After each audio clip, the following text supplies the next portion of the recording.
अस्सलाम वालेकुम, welcome to channel easy learning. आज हमारा टॉपिक जो है इसको कंप्लीट डिस्कस करेंगे, इन डेप्थ डिस्कस करेंगे। स्टार्ट करते हैं बगैर टाइम वेस्ट के। वही तरीका कार रहेगा कि हम पहले एक सेंटेंस को पढ़ेंगे, दैन हम उसको डीप समझेंगे, दैन हम नेक्स्ट सेंटेंस पढ़ेंगे।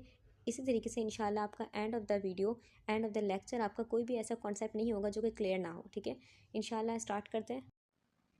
केमिकल सिग्नलिंग बिटवीन सेल्स, यानी कि सेल्स का आपस में एक दूसरे से बात करना केमिकल्स के ज़रिए। अच्छा, जो सिग्नलिंग होती है दो तरह की होती है। एक होती है हमारे पास इलेक्ट्रिकल सिग्नलिंग, ठीक है, इसके बारे में हम जानते हैं बेसिकली। ये फास्ट होती है, ये कहाँ ट्रैवल करती है, जो नर्व सेल होते हैं उसके अंदर ट्रैवल करती है, ठीक है। और हमारे पास जो बेसिकली पैगाम होगा वो पहुँचाएगी जहाँ इसको पहुँचाना, जिसका टारगेट ऑर्गन है, ठीक है, टारगेट ऑर्गन या टारगेट सेल जो भी है, ठीक है। अच्छा, एक और सिग्नलिंग हमारे पास होती है, वो होती है हमारे पास केमिकल सिग्नलिंग। ये क्या होती है, वर्सेटाइल होती है। वर्सेटाइल मतलब क्या, यानी कि बॉडी में ये खून में, यानी कि खून में ट्रैवल करेगी और खून के थ्रू पूरी बॉडी में पहुंच सकती है। यहाँ तक कि हमारे पास जो सेल सेल के दरमियान स्पेस होता है वहाँ तक भी जा सकती है। चाहे हम बात करें इलेक्ट्रिकल सिग्नलिंग की या फिर चाहे हम बात करें केमिकल सिग्नलिंग की, ये तब तक काम नहीं करेंगे जब तक कि हमारे पास ये सही सेल के रिसेप्टर पर आकर लगना चाहे। फॉर एग्जांपल ये यहाँ पर इस सेल पे आके लग गया, ठीक है, लेकिन इस सेल का रिसेप्टर जो है वो इनके लिए नहीं बना, ठीक है, यहाँ पर फिट नहीं बैठेगा, ये भी यहाँ फिट नहीं बैठेगा, ये भी यहाँ फिट नहीं बैठेगा, तो ये काम करना शुरू नहीं करेगा, ठीक है। ये सेल इसका असली है, ठीक है, यानी कि यहाँ पर रिसेप्टर लगा हुआ इसका, जब तक यहाँ पर नहीं लगेगा तब तक हमारे पास काम स्टार्ट नहीं होगा। हम जितनी भी दवाइयाँ पढ़ते हैं फार्माकोलॉजी में, 90% दवाइयाँ क्या करती हैं हमारे पास इसी केमिकल सिग्नलिंग में क्या करती हैं, इंटरफेयर करती हैं। कुछ दवाइयाँ तो हमारे पास फेक मैसेज बनकर क्या करेंगी, उस सेल के रिसेप्टर पर आकर लग जाएंगी, यानी कि बिल्कुल सेम नकल कर रही होंगी, ठीक है, और रिसेप्टर पर आकर फिट बैठ जाएंगी। इनको हम क्या कहते हैं, एगोनिस्ट कहते हैं। क्या कहते हैं, एगोनिस्ट। जबकि कुछ दवाइयाँ क्या करेंगी, हमारे पास जो रिसेप्टर होगा सेल का जहाँ पर आके लगना है, ठीक है, केमिकल सिग्नलिंग या फिर इलेक्ट्रिकल सिग्नलिंग का जो चीज़ थी वो उसने आके लगना है, क्या कर देंगी, उस जगह खुद आके बैठ जाएंगी, यानी कि उस जगह को ब्लॉक कर देंगी, अब वो नहीं आ पाएंगे, ठीक है। तो इन दवाइयों को हम क्या क्या कहते हैं, एंटागोनिस्ट। ये जगह को क्या कर देती हैं, ब्लॉक कर देती हैं ताकि कोई और ना आ पाए। तो ये बात याद रखें, हमारे पास जो एगोनिस्ट होगा ना, एगोनिस्ट, ठीक है, वो क्या करेगा, वो हमारे पास वहाँ जाके लगेगा जहाँ पर यानी कि रिसेप्टर होगा सेल पे, और इस रिसेप्टर पे आके लगना किसने होगा, आके लग सकता है हार्मोन जो कि खून के जरिए ट्रैवल कर रहा है, जिसको हम कह रहे हैं केमिकल सिग्नलिंग, ठीक है। हार्मोन भी लग सकता है, या फिर हमारे पास जो नर्व एंडिंग से निकलते हैं केमिकल, एसिटाइल कोलिन हो गया, नॉरएपिनेफ्रिन हो गया, ठीक है, वो भी लग सकते हैं, ठीक है। तो इस जगह पर आके कौन लग जाएगा, हमने केमिकल जो हमने बॉडी में इनटेक किया है, यानी कि एगोनिस्ट, यानी कि वो दवाई जो कि असली केमिकल की नकल करे, क्या कहते हैं उसको, एगोनिस्ट, और बिल्कुल वही काम करे जो कि असली वो कर रहे थे काम, ठीक है। अच्छा, तो यानी कि हमारे पास जो एगोनिस्ट होता है ना, इसकी इसके पास एफिनिटी भी होती है। एफिनिटी मतलब होता है रिसेप्टर से जुड़ने की ताकत। एफिनिटी भी होती है एंड इंट्रिंसिक एक्टिविटी भी शो करता है। इंट्रिंसिक एक्टिविटी का मतलब होता है रिसेप्टर पर लग के रिसेप्टर ऑन हो जाएगा, यानी कि अब काम करना स्टार्ट हो जाएगा हमारे पास, यानी कि ये सेल जो काम करने के लिए बनाया गया था, ठीक है, तो वो काम करना स्टार्ट हो जाएगा। जबकि अगर हम देखें एंटागोनिस्ट को, ठीक है, तो एंटागोनिस्ट हमारे पास होता है, ये फॉर एग्जांपल ये सेल है, ठीक है, यहाँ पर आके इसके पास रिसेप्टर है, यहाँ पर आके किसने लगना था, एंटागोनिस्ट ने लगना था, ठीक है। अच्छा, एंटागोनिस्ट वही बात कि फॉर एग्जांपल हमारे पास यहाँ पर नर्व एंडिंग से भी आ सकता है चीज़, जो कि एसिटाइल कोलिन हो गई, नॉरएपिनेफ्रिन हो गया, ठीक है, और हमारे पास हार्मोन भी आ सकता है, ठीक है। आके उसने लगना है इस जगह पर, ठीक है, हमने इस जगह को ब्लॉक करना है, इस रिसेप्टर को ब्लॉक करना है, तो हम क्या यूज़ करेंगे, हम क्या टर्म यूज़ करेंगे, एंटागोनिस्ट, यानी कि ये जुड़ तो जाएगा रिसेप्टर से, यानी कि इसके पास एफिनिटी तो है, लेकिन इंट्रिंसिक एक्टिविटी नहीं है। इंट्रिंसिक एक्टिविटी मतलब यानी कि रिसेप्टर पर लगते रिसेप्टर को जाम कर देगा। अब हमारे पास ये सेल जिसको इसको वर्किंग करनी चाहिए थी, जब इस पर आके चीज़ लग रही थी, वो वर्किंग नहीं कर पाएगा, यानी कि अंदर की एक्टिविटी बिल्कुल ज़ीरो होती है, इसकी इंट्रिंसिक एक्टिविटी ज़ीरो, सिर्फ एफिनिटी होती है एंटागोनिस्ट की। अब बाकायदा देखते हैं हमारे पास सेंटेंस में क्या लिखा है। देखिए, लिखा है neurotransmission in the autonomic nervous system is an example of more general process of chemical signalling between cells. पहले हम क्लियर करेंगे कि व्हाट इज़ न्यूरो ट्रांसमिशन। देखिए, हमारे पास ये है एक नर्व सेल, न्यूरॉन है, ठीक है। अच्छा, अब इसके अंदर क्या ट्रैवल कर रहा होता है, हम जानते हैं इलेक्ट्रिकल सिग्नल ट्रैवल कर रहा होता है, ठीक है। तो जब इलेक्ट्रिकल सिग्नल नर्व सेल के बिल्कुल आखिर तक पहुंचता है, ठीक है, बिल्कुल किनारे तक पहुंच गया, टर्मिनल तक पहुंच गया, तो हमारे पास ये जो होता है, ये इलेक्ट्रिकल सिग्नल अब क्या होगा, केमिकल की सूरत में रिलीज़ होगा, केमिकल की सूरत में रिलीज़ होगा हमारे पास, ठीक है। अगर इसके पास यानी कि आगे, बिल्कुल आगे ही क्या है, एक और न्यूरॉन है, ठीक है। और दो न्यूरॉन के दरमियान क्या होती है, खाली जगह होती है, ठीक है, जिसको हम कहते हैं साइनेप्स। तो हमारे पास ये जो केमिकल था अब हमारे पास इस न्यूरॉन में ट्रैवल करेगा, पहले खाली जगह में जाएगा, साइनेप्स में जाएगा, फिर दैन इस अगले न्यूरॉन में ट्रैवल करेगा। केमिकल जैसे ही यहाँ लगेगा अगले न्यूरॉन में, तो अब दोबारा वो जो इलेक्ट्रिकल सिग्नल जा रहा था, दोबारा वो इलेक्ट्रिकल सिग्नल यहाँ मूव करना शुरू कर देगा। यानी कि एक सिग्नल मिल गया इसको, ठीक है, एक सिग्नल मिला, अब दोबारा जो यहाँ जा रहा था इलेक्ट्रिकल सिग्नल वो यहीं आगे ट्रैवल करना शुरू कर देगा, ठीक है। अच्छा, ऐसा भी हो सकता है, या फिर कभी कभी ऐसा भी होता है हमारे पास कि दो न्यूरॉन नहीं होते, सिर्फ एक ही न्यूरॉन होता है लंबा सा, ठीक है, और वो जा रहा था स्पेसिफिक ऑर्गन तक, क्योंकि स्पेसिफिक ऑर्गन या स्पेसिफिक सेल तक, हमारा टारगेट तो ये ना हमें सेल तक यानी कि पहुँचाना है, ठीक है, जो पैगाम ये लेके जा रहा है, ठीक है। अब यहाँ दो हैं तो कोई बात नहीं, यहाँ भी वही कहानी होगी कि आगे क्या होगा, हमारे पास किसी ऑर्गन का एक स्पेसिफिक सेल होगा या कोई ऑर्गन होगा, ठीक है, हमारे पास, तो यहाँ भी वही बात है, ठीक है। तो हमारे पास ये नर्व एंडिंग क्या करेंगी, केमिकल रिलीज करेंगी, जिसको हम कहेंगे नर्व एंडिंग से केमिकल का रिलीज होना न्यूरो कहलाता है, ठीक है। और हमारे पास इस केमिकल का किसी ऑर्गन पर लग जाना, अगर उसके पास स्पेसिफिक रिसेप्टर हैं जो कि इस न्यूरो को पहचानते हैं, ठीक है, किसी ऑर्गन पर लग जाना, या फिर किसी दूसरे नर्व सेल में ट्रैवल करना, उस यानी कि पैगाम पहुंचा दिया इस केमिकल ने, अब वो इलेक्ट्रिकल सिग्नल यहाँ ट्रैवल कर रहा है, ठीक है। क्या कहलाते हैं इस प्रोसेस को, न्यूरो कहलाते हैं, ठीक है। तो आई थिंक ये बात क्लियर होगी, थोड़ी मुश्किल थी लेकिन आसान थी। अब यहाँ पर एक और बात क्लियर करें कि हमारे पास जो नर्व सेल होते हैं ना, उनसे जो नर्व एंडिंग से जो केमिकल रिलीज होते हैं, ठीक है, वो सिर्फ हमारे पास, अगर आप पढ़ेंगे ऑटोनॉमिक नर्व सिस्टम चैप्टर में, तो आपको ज़्यादातर दिखाई देगा एसिटाइलकोलिन, नॉरएपिनेफ्रिन, ये दो लफ्ज़ दिखाई देंगे, यानी कि ये दो केमिकल दिखाई देंगे, यानी कि ये दो आपको न्यूरो दिखाई देंगे, ठीक है। लेकिन ऐसा नहीं है, हमारे पास बहुत सारे न्यूरो हैं, न्यूरो की पूरी दुनिया आबाद है, लेकिन हमारे पास जो एसिटाइलकोलिन है, नॉरएपिनेफ्रिन है, 90% काम ऑटोनॉमिक नर्वस सिस्टम का ये दोनों संभाल लेते हैं। अब तक 100 से ज़्यादा केमिकल्स यानी कि न्यूरो डिस्कवर हो चुके हैं, ठीक है, और उनको हम 3 बड़ी कैटेगरीज में डिवाइड कर सकते हैं। पहली कैटेगरी है स्मॉल मॉलिक्यूल, इसमें आता है हमारे पास नॉरएपिनेफ्रिन, एसिटाइलकोलिन, डोपामीन, सेरोटोनिन वगैरह। स्मॉल मॉलिक्यूल न्यूरो में जितने भी न्यूरो आएंगे, उनकी ख़ास बात क्या होगी कि उनका जो साइज़ होगा वो 500 डाल्टन से कम होगा। दूसरी कैटेगरी हमारे पास है, इसमें वो न्यूरो आएंगे जो कि किससे बने हुए हैं, अमाइनो एसिड से, ठीक है। यहाँ एक बात याद रखें कि हमारे पास सिंगल अमाइनो एसिड होगा, ऐसे नहीं होगा कि बहुत सारे अमाइनो एसिड मिलके न्यूरो बना रहे हैं, ठीक है। एक अमाइनो एसिड होगा, ठीक है, जैसे कि अगर हम बात करें ग्लूटामेट, तो ग्लूटामेट एक अमाइनो एसिड है, एक ओनली वन, ठीक है। तो इनका साइज़ जो होता है वो तकरीबन 100 से 150 डाल्टन के करीब होगा, क्योंकि एक ही अमाइनो एसिड है इसमें। अगली कैटेगरी हमारे पास है न्यूरोपेप्टाइड, यानी कि इसमें क्या होगा, वही बात कि जब अमाइनो एसिड एक था तो हमारे पास एक अलग कैटेगरी थी, ठीक है।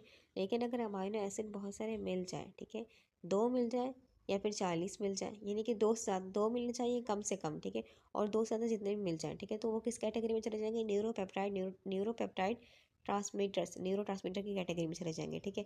जैसे कि अगर हम बात करें, एग्जाम्पल है एंडोर्फिन, ठीक है, एंडोर्फिन क्या है हमारे पास, ठीक है, इसमें बहुत सारे अमाइनो एसिड्स हैं, और वो अमाइनो एसिड जुड़े हुए किस तरीके से आपस में जुड़े हुए, हमारे पास पेप्टाइड बॉन्ड के जरिए, ठीक है। तो इसलिए हमने क्या किया, उनको नाम क्या दिया, न्यूरोपेप्टाइड न्यूरो। इनका वजन जो होता है हमारे पास ऊपर के दो के मुकाबले में क्या होगा, ज़्यादा होगा, क्योंकि हर अमाइनो एसिड का वजन है, और अमाइनो एसिड क्या हो रहा है, चेन में जुड़ा है, ठीक है। तो इनका वजन 1000 डाल्टन या फिर 5000, या फिर किसी किसी बुक में लिखा है कि इवन के 10,000 डाल्टन के करीब भी होता है। अब चाहे आप इन 4 कैटेगरी में से किसी भी न्यूरो को उठा लें, तो वो कुछ रूल फॉलो करेगा, यानी कि कुछ रूल सेम होते हैं सब न्यूरो के लिए। पहला रूल, ये हमेशा नर्व एंडिंग, ये नर्व है, नर्व एंडिंग में वेसिकल्स होते हैं, स्मॉल स्मॉल थैले, उनमें ये केमिकल बंद होते हैं। दूसरा एक इंपॉर्टेंट रूल है कि जब हमारे पास नर्व एंडिंग तक पहुंचता है इलेक्ट्रिकल सिग्नल, जिसको हम कह रहे हैं एक्शन पोटेंशियल, यानी कि नर्व एंडिंग तक पहुंच गया, ठीक है। अब इसके बाद क्या होगा हमारे पास, देखें यहाँ पर कैल्शियम का गेट खुलेगा, और कैल्शियम आयन क्या होंगे, अंदर आना शुरू होंगे। जैसे ही कैल्शियम आयन अंदर आना शुरू होंगे, तो इन वेसिकल्स में, इन थैलियों में जो केमिकल स्टोर है, वो केमिकल क्या होगा हमारे पास, बाहर निकलेगा, ठीक है। एक और इम्पॉर्टेंट रूल, कि कोई भी न्यूरो हो उसको एक और रूल भी फॉलो करना पड़ता है। वो रूल क्या होता है कि उसको एक खाली गैप की जगह जो होती है, इसको इससे गुजरना पड़ता है, जिसको हम कहते हैं साइनेप्टिक क्लेफ्ट, ठीक है, यहाँ से गुजरना पड़ता है। फिर उसके बाद हमारे पास ये केमिकल लग जाएगा आया किसी ऑर्गन पर, या फिर दोबारा किसी नर्व सेल पर लग जाएगा। और लास्ट इंपॉर्टेंट बात, ये सारे न्यूरोट्रांसमीटर तभी काम करेंगे जब इनके पास, यानी कि जब ये जाके लगेंगे अपने स्पेसिफिक रिसेप्टर पर, ठीक है। अगर ये गलत जगह जाके लग जाएंगे तो लग तो जाएंगे, ठीक है, लेकिन काम स्टार्ट नहीं होगा, ठीक है। जब ये पहुंचेंगे स्पेसिफिक अपने करेक्ट रिसेप्टर पर तभी ये काम स्टार्ट करेंगे। अब इसके बाद हमारे जहन में एक सवाल आ सकता है कि न्यूरोट्रांसमीटर जो है ये बन कैसे रहे हैं आखिर नर्व में, ठीक है। तो हमारे पास फॉर एग्जांपल ये नर्व सेल है, ठीक है। तो अगर हम बात करें स्मॉल मॉलिक्यूल्स न्यूरोट्रांसमीटर के, इनके वो न्यूरोट्रांसमीटर जो कि जिनका साइज़ क्या है बहुत ही स्मॉल है, ठीक है। तो वो किस तरीके से बनते हैं, हमारे पास ये नर्व सेल है, ठीक है। अब इसमें ये नर्व सेल क्या करेगा, खून से ही हमारे पास जो चीज़ें चाहिए इसको बनाने के लिए रॉ मटेरियल उनको क्या करेगा अपने अंदर लेगा। एंड जो इसके पास इंजाइम होगा वो इंजाइम तो दिमाग दिमाग इसको देगा, यानी कि इंजाइम जो होगा वो दिमाग इसको बेसिकली बताएगा, ठीक है। अब इसके पास एंजाइम है, ठीक है, एंड रॉ मटेरियल जो उसने खून से लिए वो भी है इसके पास, ठीक है। देन ये क्या करेगा हमारे पास, ये जो बनाएगा केमिकल वो बनाएगा हमारे पास एक्सॉन टर्मिनल में, यानी कि बिल्कुल न्यूरॉन का आखिरी किनारा जिसको हम कहते हैं एक्सॉन टर्मिनल, वहाँ बनाएगा, ठीक है। और वहीं बना के उसको थैली में पैक भी कर देगा, ठीक है। और जब सिग्नल मिलेगा, यानी कि जब कैल्शियम बाहर से अंदर आएगा तो सिग्नल मिलेगा इसको, और इन थैलियों के ज़रिए ये न्यूरोट्रांसमीटर को निकाल देगा। ये तो हुई कहानी स्मॉल मॉलिक्यूल न्यूरोट्रांसमीटर्स की। जबकि जो बड़े साइज़ के न्यूरोट्रांसमीटर्स हैं वो कहाँ बनते हैं हमारे पास, ये फॉर एग्जाम्पल हमारे पास ये बड़े साइज़ का न्यूरोट्रांसमीटर न्यूरोपेप्टाइड जिसको हम कहते हैं, न्यूरोपेप्टाइड, ठीक है। तो हमारे पास ये नर्व सेल है, ठीक है। ये क्या करेगा अपनी सेल बॉडी, इसकी जो मेन सेल बॉडी जिसको हम सोमा कहते हैं, जहाँ पर न्यूक्लियस होता है, जहाँ पर राइबोसोम होता है, जहाँ पर इसके ऑर्गेनल होते हैं, वहाँ पर क्या करेगा, वहाँ पर इसको बनाएगा। एंड देन माइक्रोट्यूब्यूल पर बैठ के, यानी कि माइक्रोट्यूब्यूल पर ये ट्रैवल करेंगे, माइक्रोट्यूब्यूल पर बैठ के ये एक्सॉन टर्मिनल तक पहुँचेंगे और वहाँ वेसिकल्स में बंद हो जाएंगे, ठीक है। और जब सिग्नल मिलेगा तो क्या करेंगे, ये खुद को रिलीज़ करेंगे। तो केमिकल सिग्नलिंग कोई आम लफ्ज़ नहीं है। केमिकल सिग्नलिंग की 4 मेन टाइप है, 4 बड़ी टाइप से। एक है एंडोक्राइन, इसमें क्या होता है हमारे पास जो ग्लैंड होता है वो अपना केमिकल रिलीज़ करता है खून में, और वो खून में ट्रैवल करके जहाँ स्पेसिफिक उसका रिसेप्टर होगा वहाँ पर लगेगा और काम स्टार्ट हो जाएगा। दूसरी किस्म है पैराक्राइन। पैराक्राइन में क्या होता है, सेल अपने बराबर वाले सेल को क्या करता है, सिग्नल देता है। तीसरा है ऑटोक्राइन, यानी कि सेल खुद को ही सिग्नल दे रहा होता है, सेल सेल्फ सिग्नलिंग कर रहा होता है। और चौथा बहुत ही इंपॉर्टेंट है न्यूरो ट्रांसमिशन, यानी कि नर्व सेल क्या करता है, केमिकल यानी कि न्यूरो ट्रांसमीटर को निकाल के टारगेट जगह लगाता है और काम शुरू होता है। अगली बात है, in addition to neurotransmitter other type of chemical signalling include the secretion of hormone, release of local mediators. यानी कि हमारी बॉडी अपना पैगाम पहुंचाने के लिए, सिग्नलिंग करने के लिए दो और बड़े रास्ते इस्तेमाल करती है। एक होता है हमारे पास हार्मोन वाला और एक होता है लोकल मीडिएटर्स।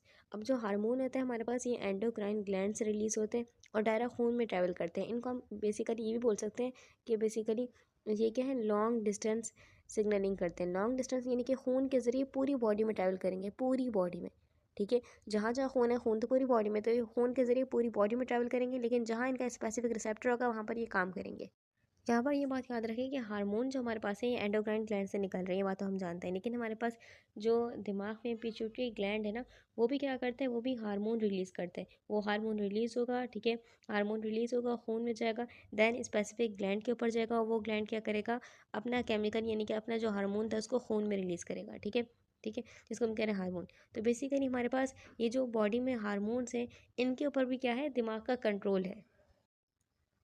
इस तरह से कुछ दवाइयाँ हमारे पास होती हैं, वो क्या करती हैं, ब्रेन को धोखा दे रही होती हैं। जैसे कि बर्थ कंट्रोल पिल्स को देखें तो बर्थ कंट्रोल पिल्स में क्या होता है, हमारे पास एस्ट्रोजन और प्रोजेस्टेरॉन हार्मोन जो होता है ये हम इस्तेमाल करते हैं, तो हमारे खून में क्या होता है, एस्ट्रोजन और प्रोजेस्टेरॉन हार्मोन का लेवल बढ़ जाता है। जब इनका लेवल बढ़ गया तो ब्रेन को सिग्नल यही मिल रहा होता है कि एस्ट्रोजन और प्रोजेस्टेरॉन बढ़ चुके हैं, यानी कि प्रेगनेंसी हो चुकी है, ठीक है।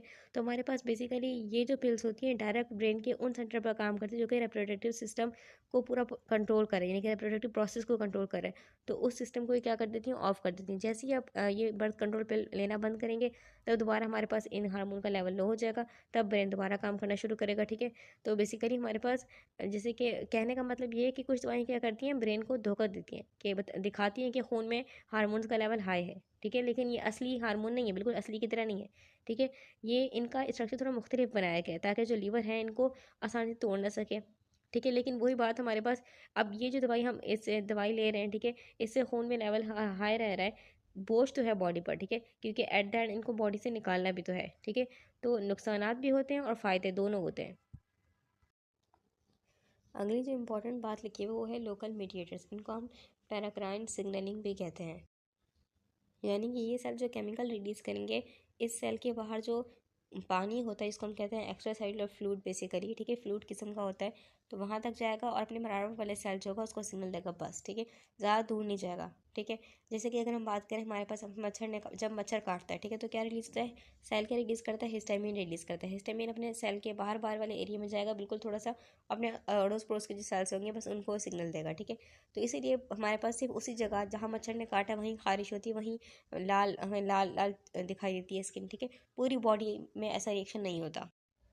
अगर पूरी बॉडी में ऐसी कंडीशन हो जाए तो वो जो कंडीशन होगी वो ख़तरनाक हद तक बेसिकली हमारे पास ख़तरनाक जोन में चली जाएगी, ठीक है। तो हम डिस्कस करते हैं नेक्स्ट हेडिंग जो कि है hormone. Specialised endocrine cell secrete hormone into the blood stream where they travel through the outer body exerting effects on broadly distributed targeted cell in the body।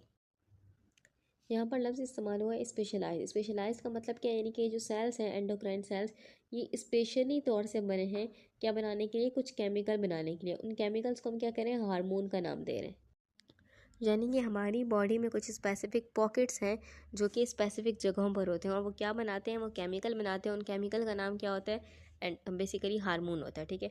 और वो पॉकेट्स क्या कहला रहे हैं हमारे पास, वो पॉकेट्स कहला रहे हैं एंडोक्राइन सेल्स कहला रहे हैं, ठीक है, यानी कि एंडोक्राइन ग्लैंड्स कहला रहे हैं, ठीक है। अच्छा, इनके सिक्रेशन को हम हार्मोन क्यों कहते हैं, क्योंकि ये जो चीज़ सिक्रीट करते हैं डायरेक्ट खून में सिक्रीट करते हैं। अच्छा, अब हमारे पास ये एंडोक्राइन ग्लैंड है, ठीक है। अब इसके जो सेल्स हैं यानी कि जो सेल से मिलके बना हुआ है, इनको कैसे पता कि मैंने कौन सा यानी कि केमिकल निकालना है, बनाना है, ठीक है। तो बेसिकली यानी कि कब निकालना है ये सब कुछ कैसे पता चल रहा है इनको, तो इन तक सिग्नल आता है, ठीक है। सिग्नल हमारे पास डायरेक्ट नर्व के जरिए भी आ सकता है। नर्व कहाँ से आएगी, दिमाग से, स्पाइनल कॉर्ड से, ठीक है। तो नर्व के जरिए भी सिग्नल आ सकता है, या फिर ऐसा भी हो सकता है हमारे पास कि दिमाग में जो पिट्यूटरी ग्लैंड है वो क्या करे, हमारे पास हार्मोन रिलीज़ करे खून में, और वो हार्मोन खून से होता हुआ अगर इसके पास स्पेसिफिक रिसेप्टर होंगे यहाँ पर आके लगेगा इस ग्लैंड के ऊपर, दैन ये ग्लैंड क्या करेगा, जो इसने हार्मोन बनाया था, केमिकल बनाया था, उस केमिकल को निकालेगा खून में, फिर हम कहेंगे उसको हार्मोन, ठीक है। ऐसे भी होता है, या फिर ऐसा भी हो सकता है हमारे पास कि ये जो ग्लैंड्स होते हैं ना, इनकी अपनी भी सेंसिंग एबिलिटी होती है, हर वक्त क्या कर रहे होते हैं, चेक कर रहे होते हैं खून में। जैसे कि अगर हम बात करें, बहुत ही इंपॉर्टेंट एग्जाम्पल है और बहुत ही इंटरेस्टिंग एग्जाम्पल है, आप देखें पेनक्रियाज को, तो पेनक्रियाज क्या करता है, पेनक्रियाज के जो बीटा सेल्स है वो खून को चेक कर रहे होते हैं, ठीक है। तो जैसे ही खून में ग्लूकोज का लेवल हाई होता है तो वो अपना काम करना शुरू कर देंगे ना, जब भी, या फिर खून में ग्लूकोज का लेवल कम होगा, ठीक है, तो वो चीज़ को सेंस करते हैं, यानी कि कुछ ग्लैंड सेंस भी करते हैं, ठीक है। और सेंस करेंगे या फिर सिग्नल मिलेगा नर्व से, या फिर सिग्नल मिलेगा उनको पिट्यूटरी ग्लैंड से, ठीक है, तो वो अपना सिक्रीशन बॉडी में यानी कि खून में निकालेंगे। और ज़्यादातर ग्लैंड जो होते हैं एंडोक्राइन ग्लैंड, वो हार्मोन को बना के अपने अंदर स्टोर करके नहीं रखते। क्या करते हैं, रॉ मटेरियल को जमा करके रखते हैं। रॉ मटेरियल यानी कि खाम मटेरियल जो कि ज़रूरत होगी हार्मोन के बनाने में, जैसे कि आयोडीन हो गया, जैसे कि प्रोटीन हो गया, जैसे कि कोलेस्ट्रॉल हो गया, इनको जमा करके रखेंगे। जैसे ही सिग्नल मिलेगा ये इनको मिक्सअप करके क्या करेंगे, हार्मोन बनाएंगे, दैन खून में रिलीज़ करते जाएंगे। लेकिन कुछ ग्लैंड क्या करते हैं, वो हार्मोन को अपने अंदर बना के रखते हैं। जैसे कि अगर हम बात करें थायराइड ग्लैंड क्या करता है, हार्मोन को बना के उसको बहुत ही कंसनट्रेटेड यानी कि गाढ़ा करके वेसिकल्स में, उसके अंदर कुछ स्मॉल स्मॉल थैलियाँ होती हैं उनमें स्टोर करके रखता है, ठीक है। जब ये बेसिकली फुल हो गया यानी कि थायराइड ग्लैंड फुल है, इसमें बहुत जो थैले हैं, सारे थैले में क्या है, हमारे पास हार्मोन है, ठीक है। तो इस सिग्नल जाता है दिमाग तक, सिग्नल दिमाग तक जाके क्या कहता है कि भाई अब मैं फुल हो गया हूँ, अब मुझे मजीद प्रोडक्शन का हुक्म मत देना, ठीक है। जब तुम हुक्म दोगे मैं इसको खून में रिलीज़ कर दूंगा, लेकिन मज़ीद बनाने की मेरे अंदर एबिलिटी नहीं है क्योंकि मेरे अंदर जगह फुल हो चुकी है। यहाँ पर एक और इंपॉर्टेंट कॉन्सेप्ट आता है, देखिए कोई भी हार्मोन हो, ठीक है, जब वो खून में जाएगा तो एट द एंड वो लीवर और किडनी से गुजरेगा ना, लीवर और किडनी से गुजरेगा तो वो बॉडी से निकलेगा, बेसिकली क्या करेगा, डिग्रेडेशन की तरफ जाएगा, उसको बॉडी बाहर निकालेगी, ठीक है। तो इस तरीके से क्या होता है, यहाँ पर जो हार्मोन होता है बॉडी से निकल भी रहा होता है, दैन बॉडी में बन भी रहा होता है, तो इस तरीके से एक बैलेंस रहता है बॉडी में।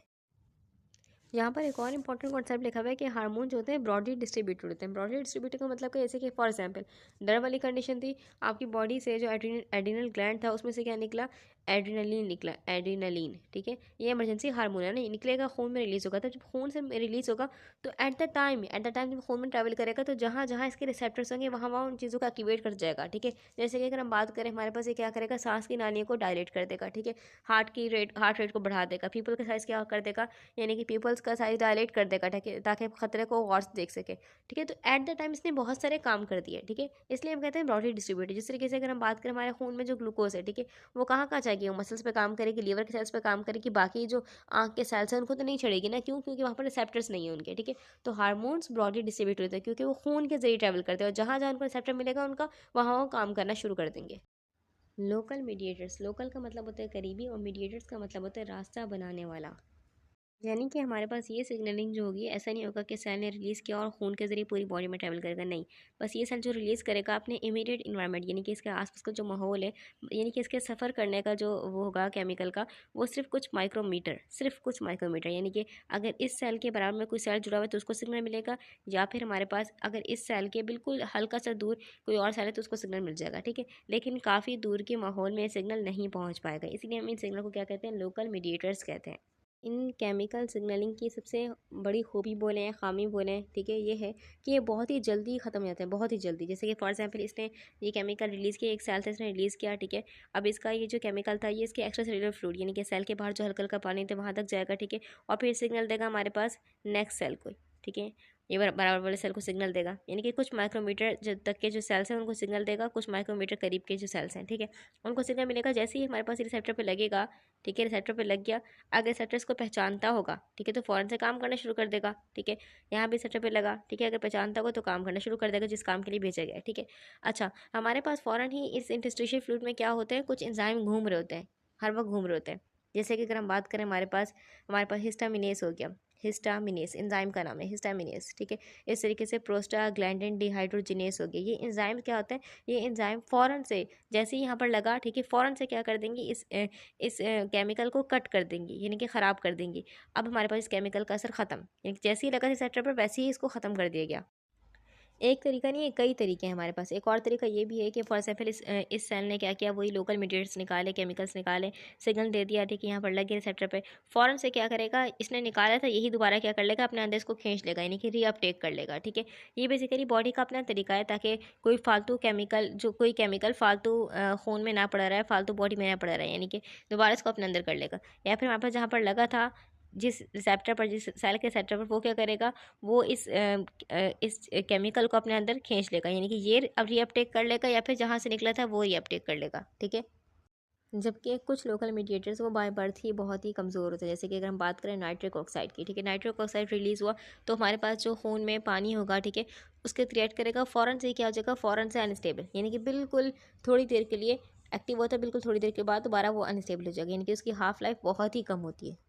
अगर ऐसा ना होता कि इन लोकल मीडिएटर्स की जो लाइफ होती है बहुत ही लंबी होती, फॉर एग्जांपल आपको मच्छर ने काटा, हिस्टामिन रिलीज़ किया सेल ने, ठीक है, और बराबर वाले सेल्स को एक्टिवेट करता गया, तो इस तरीके से क्या होता है, पूरी बॉडी के सेल्स क्या होता है, सूज जाते हैं, ठीक है। और हमारे पास यानी कि खून का प्रेशर ड्रॉप हो जाता है, जिसको हम कहते हैं एनाफाइलैक्टिक शॉक, ठीक है। तो ये सब कुछ होता है, तो बहुत ही ज़रूरी है कि लोकल मीडिएटर्स की जो लाइफ है बहुत ही शॉर्ट हो, ठीक है। अच्छा, तो हमारे पास इस तरीके से अगर हम बात करें, आपको चोट लगती और आपके सेल्स के रिलीज़ करते, प्रोस्टाग्लैंडिन रिलीज़ करते हैं, ठीक है। जब प्रोस्टाग्लैंडिन रिलीज़ होता है हमारे पास, तो वो बराबर वाले सेल्स को एक्टिवेट करता है, ठीक है। इस तरीके से हर सेल में प्रोस्टाग्लैंडिन बेसिकली जाके लगता है, ठीक है। तो क्या होता है हमारे पास, यानी कि वही बात कि खून का प्रेशर बहुत ड्रॉप हो जाता है, पूरी पूरी खून की नालियाँ सूज जाती, ठीक है, जो कि खतरनाक कंडीशन होती। तो लोकल मीडिएटर्स की लाइफ शॉर्ट होना बहुत ही इंपॉर्टेंट है। अब चलते हैं अपने असल कॉन्सेप्ट, यानी कि यहाँ पर लिखा हुआ क्या है, देखें बेसिकली लिखा हुआ क्या है, most cells in the body secrete chemicals that act locally that is on cells in their immediate environment. We already discuss that point, ठीक है। आगे चलते हैं, आगे लिखा हुआ है कि because these chemical signals are rapidly destroyed और remove, they do not enter the blood and are not distributed throughout the body. देखें, एक चीज़ याद रखें, लोकल मीडिएटर्स की डिस्ट्रक्शन जो होती है, तबाही बहुत ही रैपिड होती है। फॉर एग्जांपल इसने रिलीज़ किया था लोकल मीडिएटर, ठीक है, और ये खून की नाली यहाँ पर है, ठीक है। तो ये लोकल मीडिएटर खून की नाली में जाने से पहले ही, ठीक है, जाना चाह रहा होगा फॉर एग्जाम्पल, लेकिन जाने से पहले ही क्या कर लिया जाएगा, इसको ख़त्म कर लिया जाएगा, या फिर रीअपटेक कर लिया जाए, फिर दोबारा इसको, या फिर एंजाइम इसको कट कर डाले, ठीक है, यानी कि इनएक्टिव कर डाले। लेकिन अगर खून में थोड़ा बहुत पहुँच भी गया तो खून में इतनी कम अमाउंट पहुँचेगी कि वो असर दिखाने के लिए नाकाफ़ी होगी। आगे लिखा हुआ है कि histamine and the prostaglandin are example of local mediators. देखिए, लोकल मीडिएटर्स को हम ऑटोकॉइड बोलते हैं, ऑटोकॉइड, ठीक है, AUTOCOIDS, ऑटोकॉइड। ऑटो मतलब सेल्फ और AKOS मतलब हीलिंग एजेंट, ठीक है। अच्छा, इन दोनों को मिला के ऑटोकॉइड नाम रखा गया। अच्छा, हम इनको ऑटोकॉइड कह क्यों रहे हैं, बेसिकली हमारे पास देखें, ये किसी स्पेसिफिक जगह पे नहीं बन रहे, बॉडी में तकरीबन हर सेल में ये बन सकते हैं, जहाँ इनकी ज़रूरत होगी वहाँ ये बन जाएंगे,